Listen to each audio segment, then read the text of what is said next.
Hey team, welcome to the sea level video for 11.2 on atomic emission. So you may remember from chemistry last year that Ms. Head lit things on fire, and you thought it was the coolest thing ever because those flames turn different colors. And what Ms. Head may have said to explain it is that, oh, well, different elements emit different color waves, which is cool and true.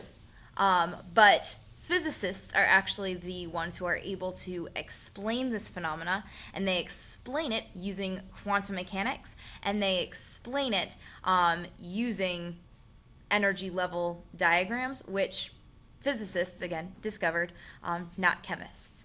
So, again, this is another lecture where the physicists, not the chemists, are the ones doing all of the real science. So our objectives for this lecture is to be able to explain atomic emission spectra and then also to determine the possible energies of photons emitted from an atom. Let's backtrack a little bit and talk first about where rainbows come from. So you may remember sometime in elementary or middle school, your science teacher may have gotten out a glass prism and shown some white light through it. And to everybody's surprise and astonishment, a rainbow came out on the other end. And this was because white light contains all of the colors of the rainbow, or all of the visible spectrum. And that's true. White light, if it's perfectly white light, does in fact contain all of the colors in the visible spectrum. But now if you look at a colored flame, like the flames you might get from burning different colors, this does not contain all of the different colors of the rainbow. In fact, what you see here is the colored purple pinkish flame from hydrogen, from burning hydrogen. Now if I stuck that light through a prism, what would come out on the other end is actually these very dark, distinct lines, but only part of the spectrum shows up. These lines are unique to each and every different element and molecule that we have. And we call this the atomic emission spectra of an atom because it's like its fingerprint. Each atom or element has a different emission spectra or set of colored lines that you get when you burn or excite that element. So like I had just mentioned, your atomic emission spectra is in fact the fingerprint of an element. It describes how the energy levels are set up in that particular atom, and it also describes how electrons can transition or move between each of those atomic sublevels. How these lines end up show up is that you have an electron, and that electron is excited or given enough energy that it actually can move up one sublevel to a higher electron sublevel. So for example, if you are in the 2s sublevel, then pow, you get zapped with a little bit of energy, and you might instead lift up to the 2p sublevel. And then when you drop back down from 2p to 2s, you'll release a photon, and that's where these beautiful colored lines come from, is the photons of different frequencies that are emitted when that electron returns from a higher energy level to a lower energy sublevel.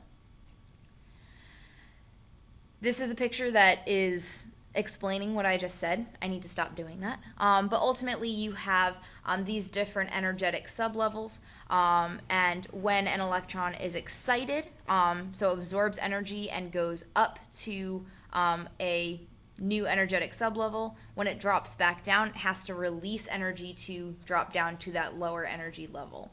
And when it does, it releases energy in the form of a photon. This is a beautiful slide that says what I just said again. But ultimately, it is important to remember that the sublevels that are closest to the nucleus have lower energies, and in particular, they are negative energies. As you move your electron farther and farther away from that nucleus, it eventually moves to zero energy. And this makes sense because when we solve for electrical potential energy, you're multiplying a positive in the nucleus times a negative for the electron, and so it is this very large negative energy. So you have to add more energy into it to get it up to that higher level, or pull it away from the nucleus, giving it more potential energy. In addition, theoretically, there's an infinite number of energetic sublevels. Now, you may remember from chemistry that we can only go up to 5 or 6 in terms of, all right, 6s2, before atoms and elements start to get unstable. But again, theoretically, you should have an infinite number of energetic sublevels. And we say that at the infinite sublevel, that's where we have our energy of 0. Every other energetic sublevel that we can actually calculate a potential energy for is distinct and it's negative.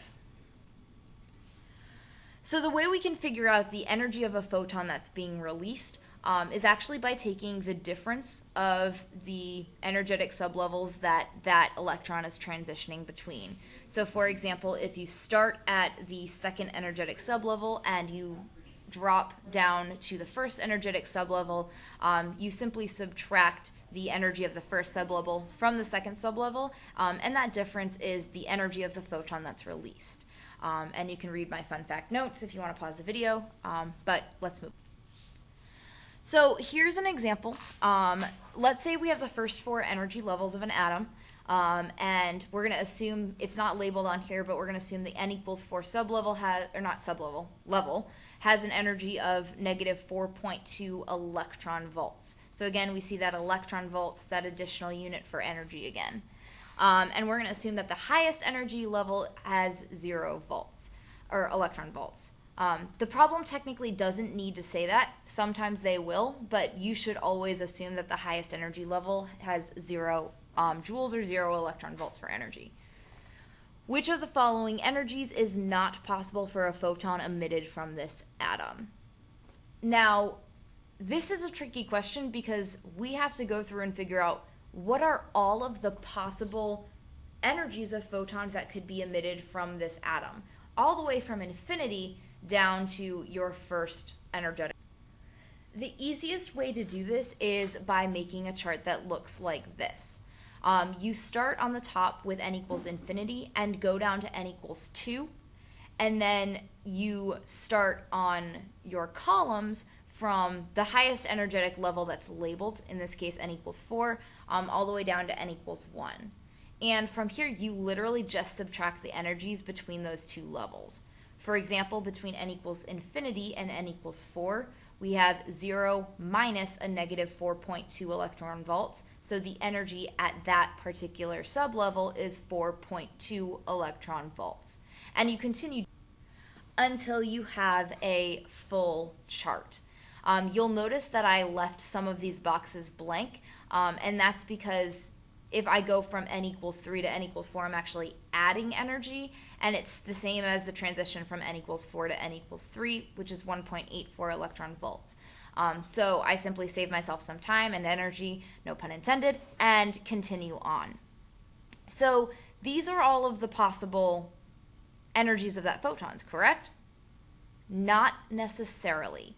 And I want to emphasize not necessarily because theoretically, there is a higher energetic sublevel than n equals 4.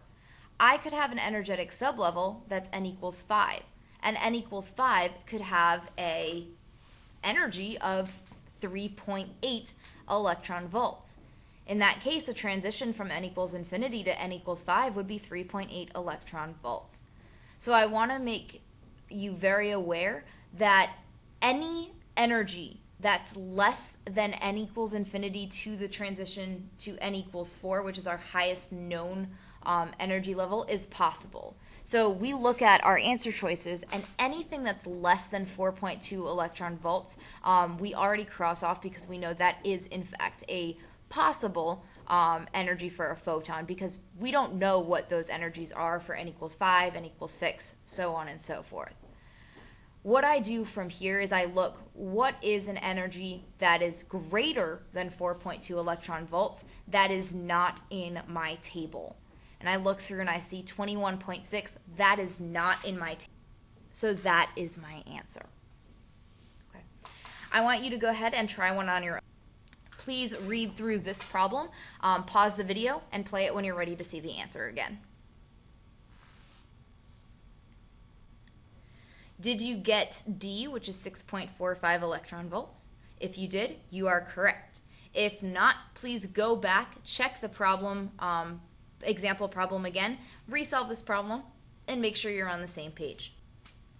So we covered all our 2 objectives for the C level at 11.2. Now you should be able to explain where atomic emission spectra come from, and you should also be able to determine the possible energies of photons emitted from an atom. If you feel comfortable and confident, go ahead, answer the C level practice problems on your handout, and then feel free to move on to the B level lecture. I'll see you next time.